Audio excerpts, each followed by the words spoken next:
Hi friends, welcome back to our channel NRS gold prize channel. So video కొత్త వాళ్ళైతే subscribe చేసుకోండి and పక్కన bell icon press చేయండి.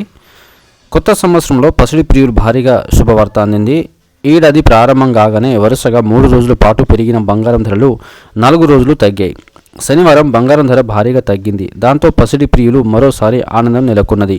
100 గ్రాముల 24 క్యారెట్ల బంగారము 4,900 తగ్గింది. అదేవిధంగా 100 గ్రాముల 22 క్యారెట్ల బంగారము 4,500 తగ్గింది.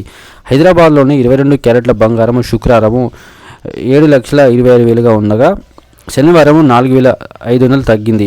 అదేవిధంగా 24 క్యారెట్ల బంగారము శుక్రవారం 7,92,000గా ఉండగా 4,900 తగ్గింది. ప్రస్తుతం అయితే 7,87,100గా పలికింది రూపాయలు ఉంది. 100 గ్రాముల తులం బంగారం 22 క్యారెట్ల బంగారం 72,150 ఉండగా 24 క్యారెట్ల బంగారం 78,710 ఉంది. హైదరాబాద్లో ఉన్న ధరలే తెలుగు రాష్ట్రాల పట్టణాల్లో కూడా అవే కొనసాగుతున్నాయి. సో వీడియో నచ్చితే లైక్ చేయండి, షేర్ చేయండి, కామెంట్ చేయండి, ఛానల్ని సబ్స్క్రైబ్ చేసుకోండి.